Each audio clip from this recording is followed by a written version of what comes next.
Okay, guys, what it is your girl Cadillac. Yes, I'm Cadillac Dixon. I'm the Draw My Life prison wife. I'm the legally blind artist that is rapping and painting for justice. Hope it, girl. To see justice before all fades to black. Yes, hiss your girl Cadillac. Anyways, I tried to start this video about 40 minutes ago, but I got so sidetracked, so let's jump into it. Of course, do check out my previous video to this that was supposed to be this video, but girl, I got off on a tangent about other forms of slavery. Because girl, we ain't free like we feel we free. Not most of us. Some of us are free and found freedom. And most time to find freedom, you're gonna find it through means of making a way for yourself, like being independent of a job and being able to obtain resources. When you have resources, you have freedom. Freedom comes through resources, right? Not always money, sometimes connections, but having money that is not labor-based, not so much labor-based, because if your employment or your money or what feeds your family is based on labor, that means you're trading pieces of your life for money in return to pay bills. So it comes in, you're giving your life out. You're making money and the money's coming in, but you're not keeping the money most times. The money is going back out and paying bills, which bills never go away. Girl, you'll be dead and gone and you'll still have some bills. After my mama passed away, they were still calling the house like, can we please speak to Chris? Like, girl, I want to speak to Chris too, but she gone. But the point of this video is it has been just about 10 years since I had to completely start over. A lot of people are experiencing starting over in this time. I believe the great start over was in 2020. I guess every so often there's always a start over. There's always a economy crash and burn and ish like that. There's always, so a lot of people started over in 2020. Okay, so I believe I'm upon a great start over in my life in 2023. So I'm going to reflect back on the great start over in 2013. That's when my life completely felt like it crashed and burned, and I didn't know what the heck I was going to do. Okay, so in 2013, I would have been 31 going on 32. Yeah, definitely going on 32, because this detriment happened on my birthday. My 32nd birthday. Never forget that one. So that means our daughter, Money, was 11 going on 12. So I'm 31 with an 11-year-old. We both were due to turn, I was going to turn 32 and she was going to turn 12, right? I was definitely that single mother by force, not choice, because, which is one of my rap songs, but because they took my husband away wrongfully. He should have been at home helping me raise our daughter together, but yet he was more beneficial to shelve in DLC and get funds that way, right? That means his life is valuable. His life really is valuable, though they want to just discard him and throw him away like he wasn't nothing. But they bringing him something for his life being there. He's bringing them something for his life being there. Okay, so we would have been 11 years in on his wrongful conviction at that time, because he was wrongfully convicted in 2002. So we were 11 years in on that. I literally had just waited. Now, this is what kept me waiting for Marcello.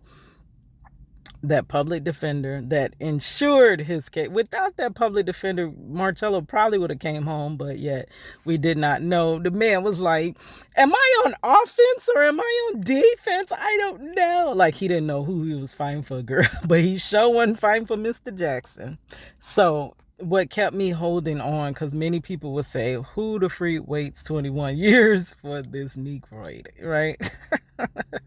Girl, I'm feel you. I never intended on waiting this long. I tell y'all that. It's just time moves like this, like someone cut on a faucet. I had every intention. Oh, so my phone's gonna die. I had every intention on girl, can I finish the video? I had every intention on breaking his story. Never thought it would take this long, or at least we thought that. Now we're down to like no options. There's really hardly any legal options. They're exhausted. But at that time, we thought he was going to get a appeal. We thought that he would get back into court some kind of way, and they would either overturn the sentence or sentence him correctly so that he doesn't have such a massive amount of time. Sentence him the way he should have been sentenced if they were not just trying to make this mega example of him. At that time, they had just had 1020 life roll out, and they had to use them. They had to fill them prisons up off of that 1020 life, right? So I had just, I held on because the public defender was like, oh, don't worry, he'll do about 10 years. So I'm thinking, okay, 10 years ain't gonna be easy, but we can get through this 10 years.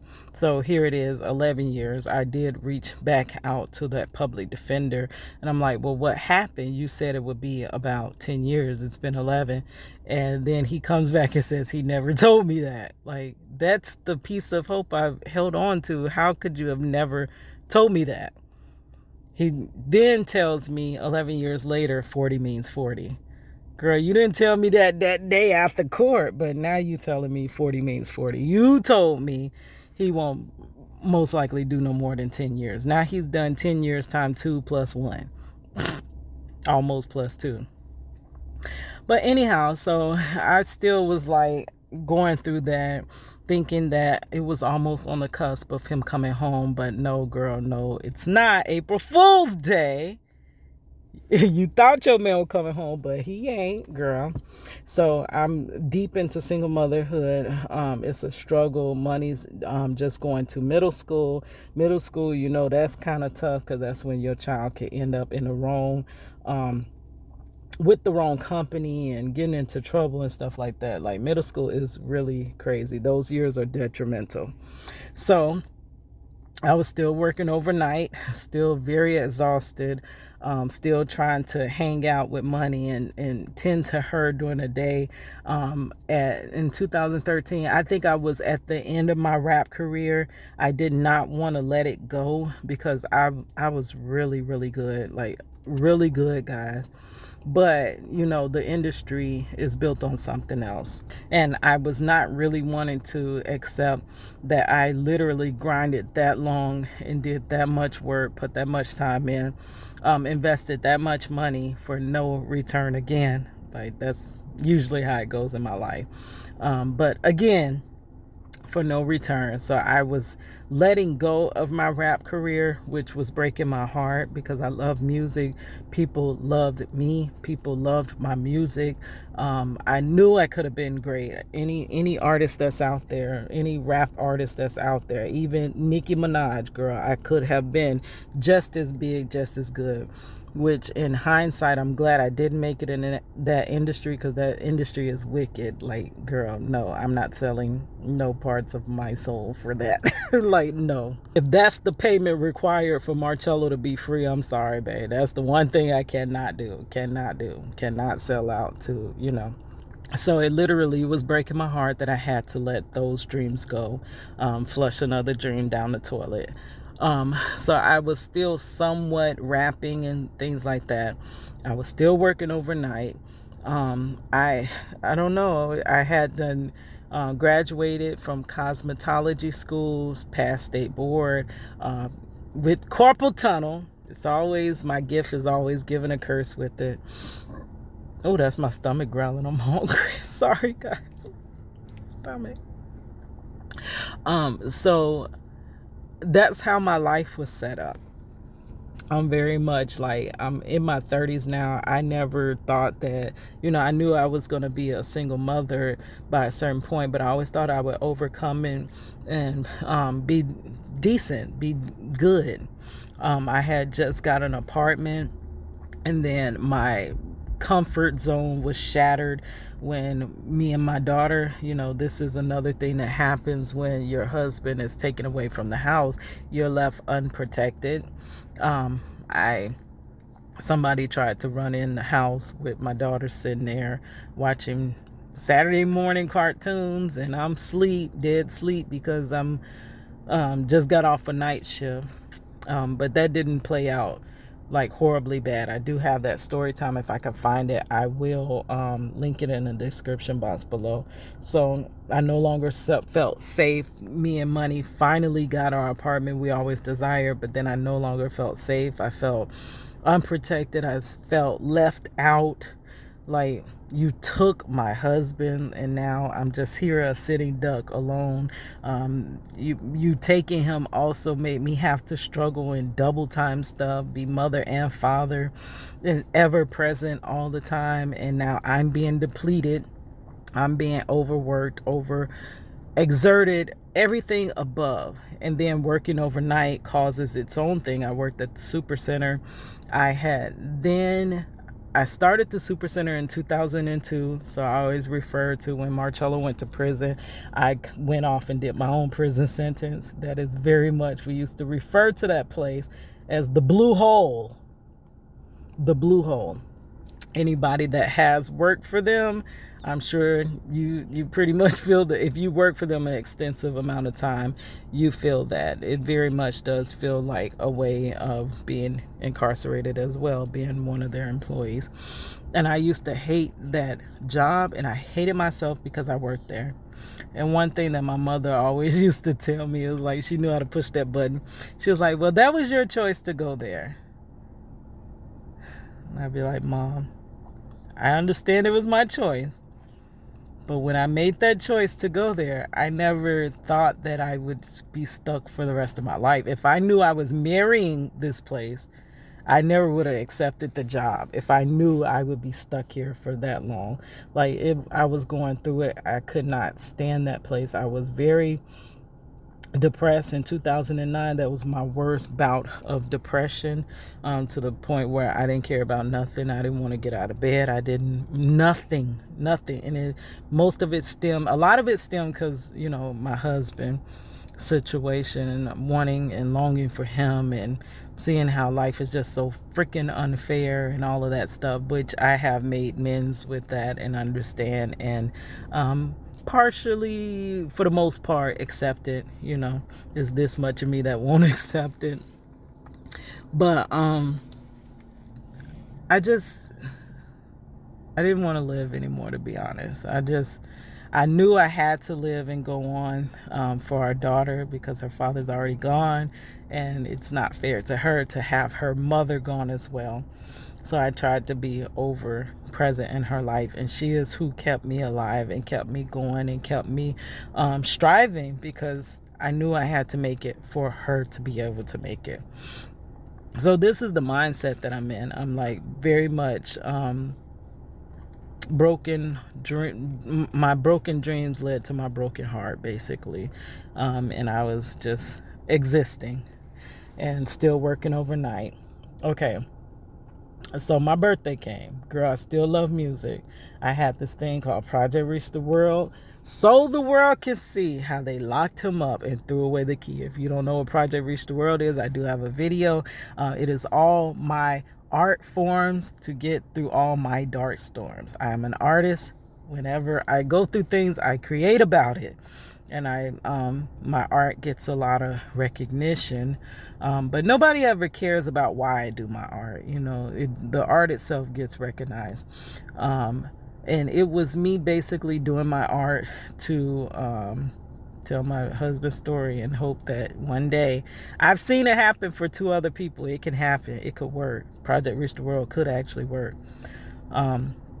but it'll never work with just me. It's many people. I need a backing system. I need supporters. I need others sharing, liking, watching, things like that. I can't do it alone, and because I am doing it alone, but I do got a few people. Thank you guys for who is here for me, girl.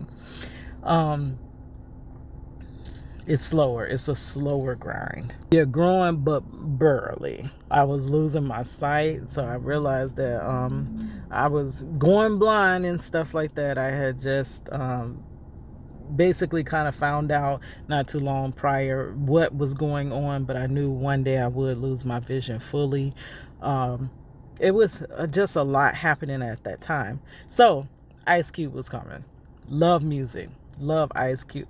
Yes, girl. Ice Cube is actually one of the people that I look up to with rapping. That and just waking up in the morning, gotta thank God. I don't know, but today seems kinda odd. There's no barking from the dog. There's no smoke. My mama cooking breakfast with no hong. I got my grub on. I didn't pig out. I finally got a call from a brother wanna dig out. Hit it up for later as I hit the dough, thinking well a little another 24. I gotta go cause I got me a drop top, and if I hit the switch, I can make the ants drop. Man, I gotta stop because I love that. I'll rap that whole song for y'all. But Ice Cube was coming. It was my birthday. We went out to eat. I said, I'm gonna set this little depression to the side for a moment. We all out to eat. And that's when I went into another super center that I don't even work in. They had water all over the floor, no wet floor signs. I'm trying to walk in, but my cousin and my aunt were on those little carts, and I was about to say, could you move over, because there's nowhere I can go. There's wet buggies in front of me. And before I could get the phrase out my mouth, I slipped in the water and fell. Boom, my head bounced on the floor on that hard pavement. And I could not move. I could see. I was trying to tell my family I'm not okay. I could see, but I could not get up, So my life, I thought I was going to die on my birthday. I'm like, oh, so my birthday, my birth date, and my death date is the same day. So needless to say, I end up in the emergency room for my birthday. I seen ice cubes, but it wasn't the ice cube I was trying to see. Girl. And that's what caused my herniated disc. That's what caused my TMJ, all my other problems. I already had the carpal tunnel holding me back, but now I got a slew of problems that's stemming from my neck and my lower back. Sciatica, can barely walk, can barely work now. Fast forward, I had a lawyer that was defending that case. Oh, no, hold on. We going too far. Once I had to slip and fall and they realized where I worked, they immense to started writing me up. I went from no write-ups to almost fired. They had one more write-up and they were going to fire me. So that basically lit the fire. This was 2013, lit the fire that I can't stay here no longer. Even though I hated it, it drugged me down. I didn't want to live because I worked there. I still would never leave because it's what pays you. And I very much feel, no, I've never had a job that horrible before. My job now does not make me feel depressed. The point of me having to still work to survive makes me feel depressed, but it ain't about my employer. My employer is amazing. One of the best places you can work. Now, the pay is not as great. I mean, but nowhere is the pay great unless you're making your own money, right? Your own boss and you're actually, making it. But I've never felt that way. But I was still very much stuck to that job because I had been there for 11 years.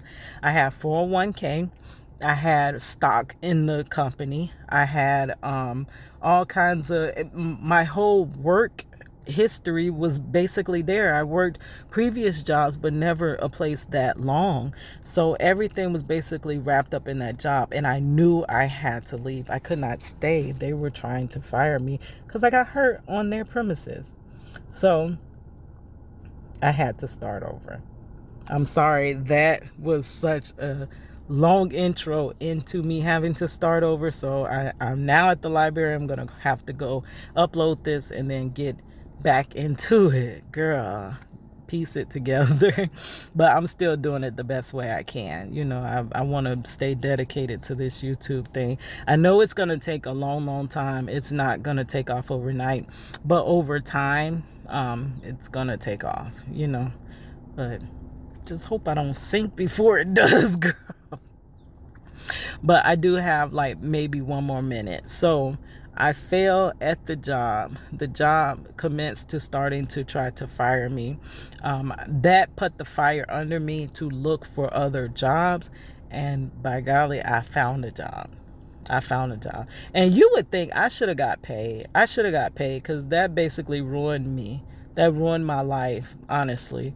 And they didn't. I found out on the day in between right before my mother's funeral, that the lawyer that was supposed to represent me dropped me without enough time to even find another lawyer to represent me.